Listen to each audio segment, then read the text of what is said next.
আসসালামু আলাইকুম। আমি যে প্রজেক্টটা বলছি টেন প্রজেক্ট, এই প্রজেক্টটা টেন রেড নেস্ট প্রজেক্ট। এই প্রজেক্টে একজন ভাড়াটিয়া এবং একজন বাড়িওয়ালা বাসা ভাড়া দিতে পারবে এবং সেই বাসা ভাড়া অনলাইনের মাধ্যমে বুকিং করতে পারবে। এতটুকুই। আমি এখানে তিনটা রোল আছে, একটা হচ্ছে ভাড়াটিয়া, একটা হচ্ছে ল্যান্ডলর্ড, হচ্ছে বাড়িওয়ালা, একজন হচ্ছে অ্যাডমিন। অ্যাডমিন সব কিছু হ্যান্ডেল করতে পারবে। তবে আমি অ্যাডমিন হিসেবে লগ ইন করে দেখাচ্ছি। অ্যাডমিন হিসেবে গেলাম, লগ ইন করলাম। তো এখানে অ্যাডমিন কয়েকটা জিনিস দেখতে পারবে, যেমন অল রেন্টালকে দেখতে পারবে, অন রেন্টাল রিপোর্ট এখানে পাবে। দ্বিতীয়ত অল প্রপার্টিস দেখতে পাবে, এখানে অল প্রপার্টিসের লিস্ট পাবে। তারপরে সে কোনো ইউজারকে ব্যান আনব্যান করতে পারবে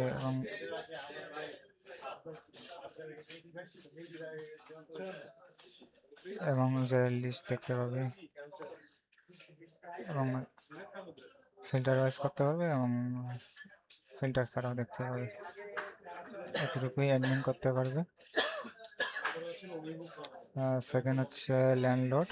ল্যান্ডলর্ড হচ্ছে একটা প্রপার্টি ক্রিয়েট করবে এবং প্রপার্টি ক্রিয়েট করে সে অনলাইনে করবে, পোস্ট করতে পারবে এবং পোস্ট করে সেটা টেনেন্ট সেটা দেখে সেটাই পোস্টে অ্যাপ্লাই করতে পারবে যে সে বাসাটা নিতে যাচ্ছে। সে রিকোয়েস্ট পাঠাবে, রিকোয়েস্টটা অ্যাপ্রুভ করলে, ল্যান্ডলর্ড অ্যাপ্রুভ করলে সেটা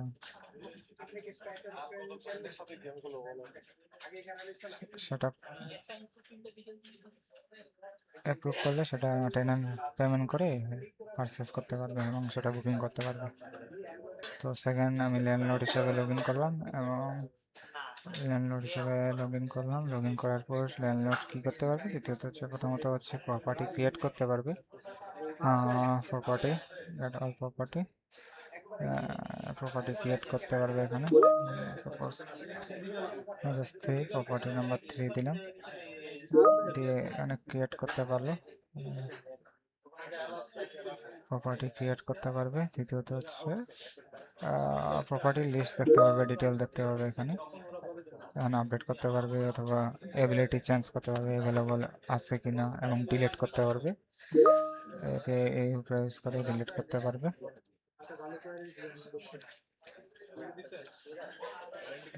এরপরে কাজ হচ্ছে টেনেন্ট সেই প্রপার্টিটা করতে পারবে, দেখে পারচেস করতে পারবে। যেমন এর জন্য আমাকে টেনেন্ট হিসাবে লগ ইন করতে হবে।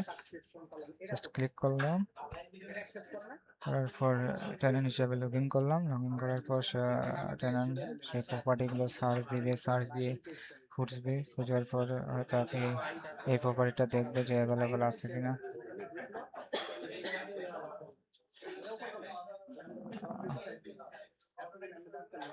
ক্লিক করলে অ্যাভেলেবল ট্রু, মানে সেটা আছে। ট্রু হয়ে গেলে সেটা ট্রু। এই প্রপার্টিটা জাস্ট আইডিটা কপি করতে হবে, পরে একটা রিকোয়েস্ট ক্রিয়েট করবে। রিকোয়েস্ট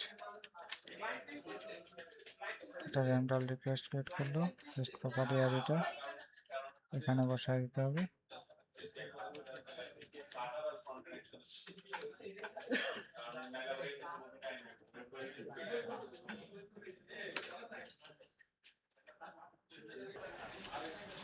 তারপরে সেই প্রপার্টিটা এখানে বসায় দিবে।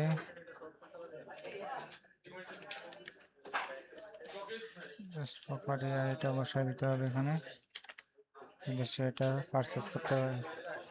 রিকোয়েস্টের জন্য রিকোয়েস্ট করতে পারবে, সেই বাসা ভাড়াটা দরকার, রিকোয়েস্ট করলো। 3 নম্বর রিকোয়েস্ট করার পর আবার সেটা ল্যান্ডলর্ডের কাছে রিকোয়েস্ট যাবে। গেলাম, ল্যান্ডলর্ড হিসাবে লগ ইন করলাম।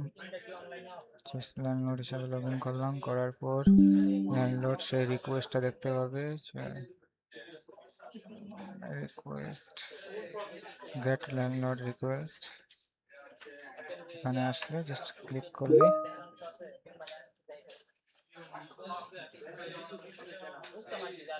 এই রিকোয়েস্টটা পাই গেল। রিকোয়েস্ট কপি করলাম, এই রিকোয়েস্টটা ল্যান্ডলর্ড অ্যাপ্রুভ অথবা রিজেক্ট করতে পারবে। আর আমি অ্যাপ্রুভ করলাম, অ্যাপ্রুভ করার পর টেনেন্ট সেই এটা পেমেন্ট করতে পারবে,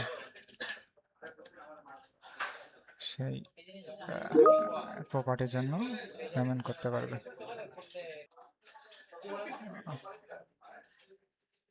জাস্ট কি করলাম, কন্ট্রোল ভি দিলাম, করলাম, জাস্ট করলাম, অ্যাপ্রুভ হয়ে গেছে। অ্যাপ্রুভ হয়ে গেলে এখন টেনেন্ট সেটা ইয়ে করতে পারবে, পেমেন্ট করতে পারবে। তার জন্য জাস্ট ক্লিক করলাম, টেনেন্ট হিসাবে লগ ইন করলাম। লগ ইন করার পর এখন টেনেন্ট সেই রিকোয়েস্টটা দেখবে, গেট মাই রেন্টালস দেওয়ার পর একটা নতুন আসলো, জাস্ট ক্লিক করলাম, কন্ট্রোল সি দিলাম, দেওয়ার পর কপি হয়ে গেল। এই রিকোয়েস্টটা অ্যাপ্রুভ হয়ে গেছে। Approve, status is approve. Approve মানে এখন সে পেমেন্ট করতে পারবে। পেমেন্ট করার জন্য একটা চেক আউট সেশন ক্রিয়েট করতে হবে, দিলে হবে। যাওয়ার পর জাস্ট সেন্ড রিকোয়েস্ট পাঠাইলে একটা চেক আউট ইউআরএল দিয়ে দিবে।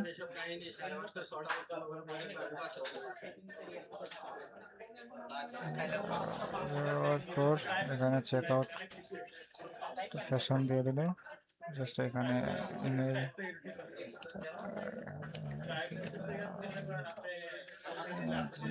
gmail.com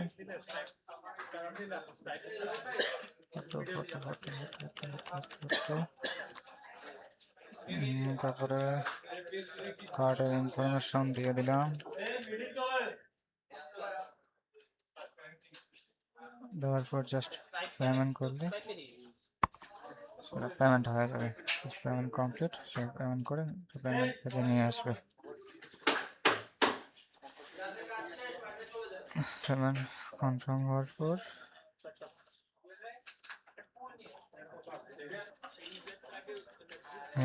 পেমেন্ট কনফার্মেশন দেখার জন্য আমাকে আসতে হবে এখানে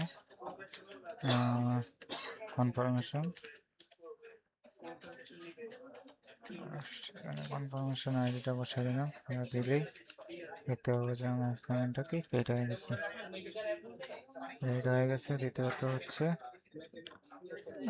তার পেমেন্ট হিস্টোরি, আমার পেমেন্ট হিস্টোরিগুলো দেখতে পাবো এখানে। টেনেন্টের পেমেন্ট হিস্টোরি মিনস টেনেন্ট যে পেমেন্টগুলো করছে তার পেমেন্ট হিস্টোরি থাকবে এখানে।